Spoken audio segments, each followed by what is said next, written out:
1 aos Coríntios, no capítulo 13, a partir do primeiro versículo, diz assim: ainda que eu fale as línguas dos homens e dos anjos, se não tiver amor, serei como sino que ressoa, ou como prato que retine. Ainda que eu tenha o dom de profecia, e saiba todos os mistérios e todo o conhecimento, e tenha uma fé capaz de mover montanhas, se não tiver amor, nada serei. Ainda que eu dê aos pobres tudo o que possuo, e entregue o meu corpo para ser queimado, se não tiver amor, nada disso me valerá. O amor é paciente, o amor é bondoso, não inveja, não se vangloria, não se orgulha, não maltrata, não procura seus interesses, não se ira facilmente, não guarda rancor. O amor não se alegra com a injustiça, mas se alegra com a verdade. Tudo sofre, tudo crê, tudo espera, tudo suporta. O que é o amor? Como podemos definir o amor? Este capítulo da carta de Paulo aos Coríntios traz uma definição completa e da parte de Deus sobre o amor. O amor é paciente, o amor é bondoso, o amor não tem inveja, o amor não se vangloria, não tem orgulho, o amor não maltrata, não procura seus interesses, não se ira facilmente, não guarda rancor, não se alegra com a injustiça, mas se alegra com a verdade. O amor sofre até o fim, crê até o fim, espera até o fim e suporta até o fim. O amor nunca falha. Quantos de vocês sabem que o maior mandamento de Deus para nós é o amor? Amarás o Senhor teu Deus acima de todas as coisas, e amarás o teu próximo como a ti mesmo. Quantos sabem que o amor é o maior mandamento, é a maior necessidade, é a maior obrigação? E Jesus, quando veio ao mundo e pregou e estabeleceu o reino de Deus na terra, ele disse: um novo mandamento vos dou, que vos ameis uns aos outros, como eu vos amei. O novo mandamento de Jesus é o amor, é amar como Ele nos amou. Então, primeiramente, eu quero ver com você e compartilhar como o amor se manifesta. Como é o amor? Como é que podemos definir o amor?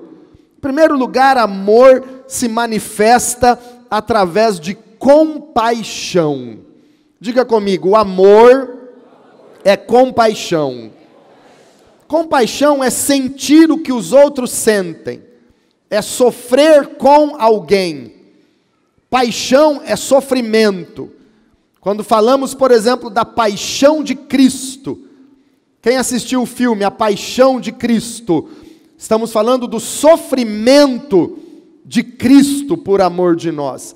Então, compaixão é sofrer o que a pessoa sofre, é sofrer junto com outro. Quantas vezes na Bíblia nós vemos a palavra de Deus dizer que Jesus tinha compaixão das pessoas? Ele tinha compaixão e ele curava os enfermos, ele alimentava a multidão, movido de compaixão. Então, em primeiro lugar, amor é ter compaixão das pessoas que têm necessidade, das pessoas que sofrem. A Bíblia diz em Efésios 4:32, sejam bondosos e compassivos uns para com os outros, perdoando-se mutuamente, assim como Deus os perdoou em Cristo Jesus. Então sejam bondosos e compassivos uns para com os outros. amor se manifesta através de compaixão. Em segundo lugar, o amor se manifesta através de firmeza. O amor é firme. Um amor que se manifesta através da disciplina, que é amar com firmeza e exigir a verdade em cada relacionamento. Quantos aqui creem que Deus ama você? Que Deus nos ama? Agora, esse Deus que nos ama, Ele nos corrige. Hebreus capítulo 12, no versículo 6 diz assim: pois o Senhor disciplina a quem ama e castiga todo aquele a quem aceita como filho. O Deus que nos ama é o Deus que também nos disciplina. E por que nos disciplina? Para o nosso bem, para não nos perdermos. O Deus que nos ama é o Deus que em alguns momentos aparece chegando no templo com um chicote na mão, derrubando mesa de cambistas e mandando todo mundo embora, dizendo: vocês têm transformado a casa do meu pai em um covil de salteadores, fora daqui todo mundo. É o Deus que nos ama, mas também disciplina. O Deus que amou Israel com toda a sua força, Ele disciplinou Israel, permitindo que Nabucodonosor conquistasse Jerusalém, destruísse os muros da cidade, destruísse o templo de Salomão em Jerusalém, pusesse fogo em toda a cidade, levasse os objetos sagrados para a Babilônia e levasse cativo todos os judeus praticamente para o exílio da Babilônia. É o Deus que ama, mas é o Deus que disciplina. Então o amor também se manifesta em disciplina. Talvez seja pela falta deste amor firme que muitos filhos hoje em dia são rebeldes e não obedecem a autoridades, batem em professores, não respeitam ninguém, porque talvez faltou na infância ou na adolescência um pouco de amor firme por parte de seus pais. Então Deus nos ama e Ele disciplina a quem ama. Em terceiro lugar, o amor também se manifesta através do sacrifício. Diga comigo: o amor é sacrifício. Uma das palavras bíblicas traduzidas por amor é ágape. Ágape significa amor sacrificial. Amor sacrificial é dar sem desistir, é entregar a si mesmo, é se sacrificar sem esperar nada em troca, é dar sem esperar receber algo de volta. Falar em amor sacrificial, nós temos que ir para João 3,16. Coloca para mim aqui, Denise, por favor. João 3,16. Qual foi o maior amor demonstrado num sacrifício por todos nós? Foi a morte de Jesus na cruz do Calvário. Esse é o maior amor sacrificial. Ninguém te ama como Jesus te amou. Ninguém vai te amar ou me amar como Jesus nos amou. Vamos ler juntos, irmãos, todos juntos. Porque Deus tanto amou o mundo,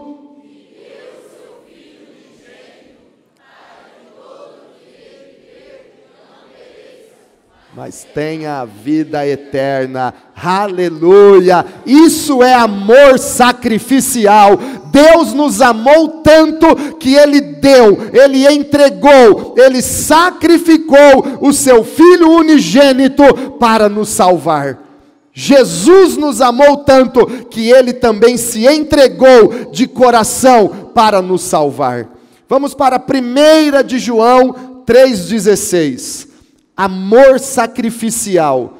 1 de João 3,16. Olha o que a Bíblia diz, vamos ler juntos. Nisto conhecemos o que é o amor.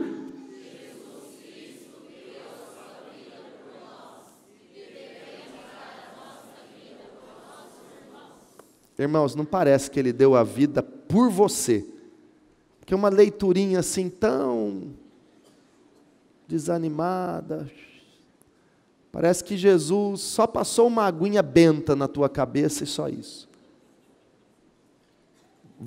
Quem aqui reconhece que Jesus se sacrificou por você?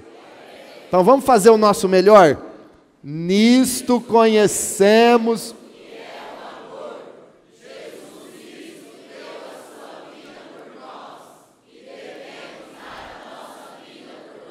aleluia! Jesus deu a sua vida por nós, é amor sacrificial, Ele deu, e nós devemos amar com amor sacrificial também, nós devemos dar a nossa vida pelos nossos irmãos, dar é sacrifício sem esperar nada em troca. Não é emprestar. Eu vou te emprestar um pouco do meu tempo, mas você tem que me recompensar depois. Deus nos chamou para um amor sacrificial. Em quarto lugar, o amor se manifesta de forma radical. Diga comigo, o amor é radical. O que eu quero dizer com isso? Ele é diferente do padrão do mundo. Amor radical, ele quebra todos os paradigmas, quebra toda a expectativa, não age como o mundo age. Para você entender o que é o amor e como ele se manifesta de forma radical, leia comigo Mateus capítulo 5, e vamos rápido porque o relógio hoje está muito acelerado. Mateus 5:38. Vocês ouviram o que foi dito, olho por olho, dente por dente. Diga assim comigo, olho por olho, dente por dente. Agora fala para quem está do teu lado, isso já passou, irmão. Agora eu te pergunto, como é que muitas pessoas estão vivendo hoje em dia? E crentes. Isso aqui é lei. É Antigo Testamento, olho por olho, dente por dente. Feriu o meu olho, vai ser ferido o teu olho. Quebrou o dente de alguém, vai ser quebrado o teu dente. Machucou o braço de alguém, teu braço vai ser machucado. Roubou alguém, vai pagar do mesmo jeito. Matou, vai ser morto. Olho por olho, dente por dente. Como é que muitas pessoas vivem hoje? Comigo é assim, deu, levou na mesma moeda. Comigo é assim, eu não levo desaforo para casa. Você já ouviu alguém falando mais ou menos assim? Está na lei, está lá. Jesus não veio ainda para essas pessoas. Não tem graça de Deus, não tem perdão, não tem Espírito Santo ainda, não tem amor de Cristo ainda para essas pessoas. Eu não estou falando que você tem que levar o desaforo para casa, não tem que levar mesmo, mas você tem que lançar o desaforo na cruz de Cristo e não devolver o desaforo para quem fez o desaforo para você. Perdoe. Perdoe. Quantas vezes nós temos que perdoar? 70 vezes 7. Então olha só. Vocês ouviram o que foi dito, olho por olho, dente por dente. Mas eu lhes digo, não resistam ao perverso. Se alguém o ferir na face direita, só vocês, igreja. Se alguém quiser processá-lo e tirar-lhe a túnica, só vocês. Se alguém o forçar a caminhar com ele 1 milha, isso é amor radical. Isso é um amor que quebra os paradigmas. Esse é um amor que excede o entendimento. Você não age como o mundo age. Você age como Cristo ensinou e deu o exemplo. Diga comigo, amor é radical. Agora, para encerrar, irmãos, eu quero falar sobre o que eu considero os 3 maiores inimigos do amor. Os 3 inimigos do amor. O primeiro inimigo do amor é o pecado. O pecado é terrível. Mateus 24, 12, Jesus disse: por se multiplicar a iniquidade, o que acontece? O amor de muitos esfriará. Cuidado com o pecado, cuidado com a iniquidade, cuidado com a maldade. O amor está derramado no seu coração pelo Espírito Santo. Mas o pecado esfria o amor. É aquele que não trata de se libertar do pecado, seja o pecado ativo, que é aquilo que você comete de errado, adultério, prostituição, mentira, lascívia, tantas coisas erradas, quanto também o pecado passivo, que é aquilo que você sabe que deveria fazer e não faz. Você sabe que deve perdoar e não perdoa. Você sabe que deve cumprir a vontade de Deus e não cumpre. É pecado da mesma forma. Então, por se multiplicar a iniquidade, o amor de muitos esfria. Primeiro inimigo do amor é o pecado. Segundo inimigo do amor é o medo. É um medo de amar, medo de entregar sua vida, porque às vezes a pessoa fica esperando receber em troca o benefício do seu amor. Ah, mas e se eu amar, e se eu der minha vida por essa causa, e ninguém me valorizar, ou eu for traído, ou eu me decepcionar? Isso é medo. O amor não tem medo. Ouça o que a Bíblia diz em 1 de João 4,18. No amor não há medo. Ao contrário, o perfeito amor expulsa o medo, porque o medo supõe castigo. Aquele que tem medo não está aperfeiçoado no amor. Diga comigo, no amor não há medo. Diga, o perfeito amor expulsa o medo. Então não tenha medo de amar em Cristo, não tenha medo de ser ferido, de ser maltratado, de se decepcionar, não tenha medo, o amor justamente existe para isso. Jesus foi decepcionado, foi humilhado, ficou traído, foi rejeitado, foi desprezado, mas ele não teve medo de amar.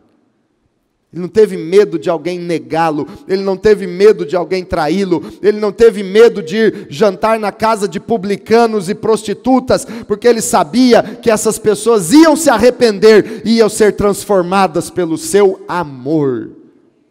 Terceiro inimigo do amor é o ódio. Isso é terrível. Da mesma forma que Deus semeia o amor, o diabo semeia o ódio no coração das pessoas. Fazendo uma paráfrase da parábola do trigo e do joio, Jesus disse que Deus semeou o trigo, mas o inimigo semeou o joio. Assim acontece no nosso coração também. Deus derrama o amor, porque a Bíblia diz em Romanos 5 que o Espírito Santo derramou o amor de Deus no nosso coração. Mas o inimigo, o diabo, ele vai sorrateiramente e lança uma semente de joio, uma semente de ódio no coração daqueles que Deus já derramou o amor. O diabo lança o ódio. E o ódio é um inimigo mortal do amor. Eu quero ler com você 1 de João no capítulo 3. Primeira epístola de João, capítulo 3, versículo 11.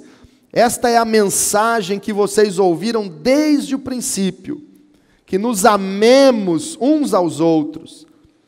Não sejamos como Caim. Guarde bem isso. Não sejamos como Caim, que pertencia ao maligno e matou seu irmão. E por que o matou? Porque suas obras eram más e as de seu irmão eram justas. Meus irmãos, não se admirem se o mundo os odeia. Sabemos que já passamos da morte para a vida porque amamos nossos irmãos. Quem não ama, permanece na morte. Quem odeia seu irmão é assassino. E vocês sabem que nenhum assassino tem a vida eterna em si mesmo. Quem odeia é assassino. Olha o ódio. E Deus fala aqui, traz à tona o exemplo de Caim, que matou seu irmão. Caim começou a alimentar um ódio de Abel. E esse ódio levou Caim a matar o seu irmão. E a Bíblia diz aqui, tratando sobre o ódio, sobre o aborrecimento, quem aborrece, quem odeia seu irmão é assassino. Da mesma forma que qualquer homem que cobiça uma mulher alheia, uma outra mulher, e apenas no seu coração a deseja, já adulterou com ela. Da mesma forma, aquele que alimenta ódio no seu coração por alguém, já se tornou um assassino daquela pessoa. É o que a Bíblia diz. Agora, isso é muito preocupante quando nós vamos para João 8,44, e aqui eu finalizo a leitura de hoje. João 8,44, Jesus disse algo muito forte. Ele disse assim: vocês pertencem ao pai de vocês, o diabo, e querem realizar o desejo dele. Ele foi homicida desde o princípio, e não se apegou à verdade, porque não há verdade nele. Quando mente, fala sua própria língua, pois é mentiroso e pai da mentira. Tem duas coisas que o diabo pode se gabar que ele criou. Ele criou a mentira, ele é o pai da mentira, e ele criou o homicídio, porque ele é um assassino desde o princípio.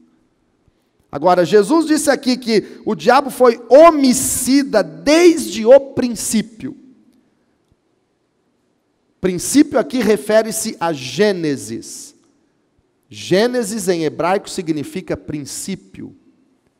Quem foi homicida lá no princípio? Lá em Gênesis.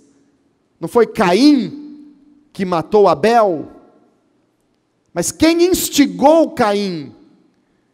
Quem semeou o ódio no coração de Caim, levando esse ódio a aumentar até que Caim matasse o seu irmão? Quem instigou foi o diabo. E por isso Jesus diz aqui, o diabo foi homicida, ele é homicida desde o princípio. Então quem semeia ódio nos corações, quem tenta gerar ódio para sufocar o amor nos corações, é Satanás. E irmãos, eu me admiro como muitas pessoas que conhecem a palavra de Deus, o sacrifício grandioso de Cristo na cruz, como algumas pessoas conseguem alimentar ódio no coração. E às vezes é um ódio disfarçado. Eu não odeio a pessoa, mas eu não quero mais nem ver a face dela. Eu não quero mais nenhuma conversa com ela. É um ódio disfarçado. É uma mentira.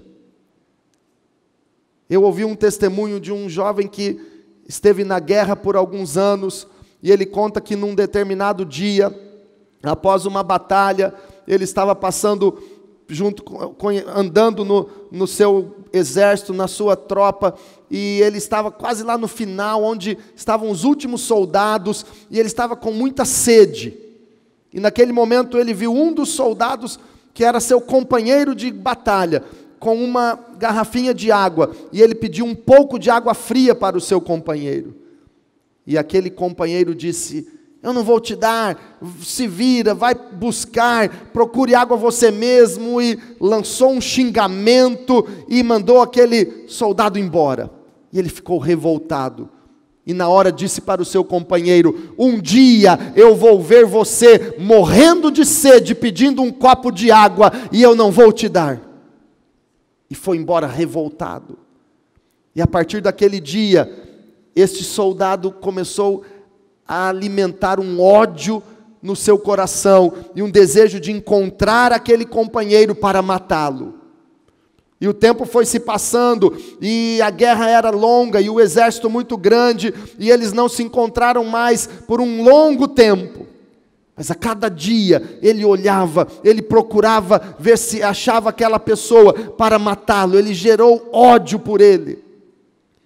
Quase 2 anos depois, após ele ter sido ferido numa batalha e passado pelo local de atendimento, pelo hospital no campo de batalha, e ele já estava se recuperando e ajudando agora as pessoas que chegavam ali para um tratamento. Ele vê chegando muitos feridos da guerra, e ele está ali ajudando, e as pessoas chegam muito feridas e com muita sede pedindo água, e ele vai ajudar e leva água para cada um deles, quando de repente ele se depara com aquele mesmo homem que lhe negou um copo de água fria há quase 2 anos atrás.